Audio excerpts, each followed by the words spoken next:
To remove either of the front doors on your vehicle, first, roll down the window to prevent any damage.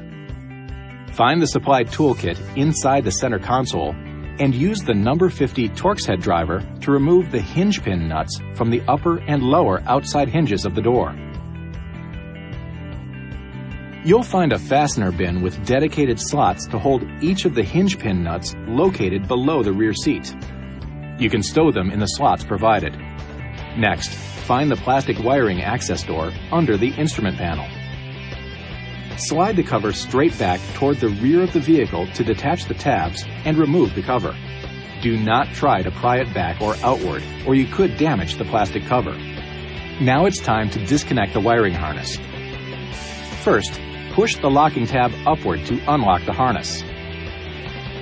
Push and hold down on the security tab located beneath the wiring harness, and at the same time, lift up on the harness lever. Once the harness lever is up and in the open position, pull the harness straight down to disconnect it. Store the wiring connector in the lower door basket. Finally, use the number 40 Torx head driver to remove the check bolt from the center door check and stow it in the fastener bin. You can now lift the door upward, being sure to clear the hinge pins and remove the door. To reinstall the doors, carefully reverse these removal steps. You'll note a longer pin on the upper hinge. This helps guide the door into place during reinstallation.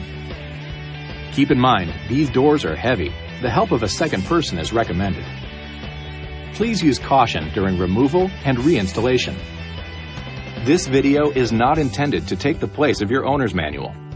For complete details and other important safety information, please see your owner's information.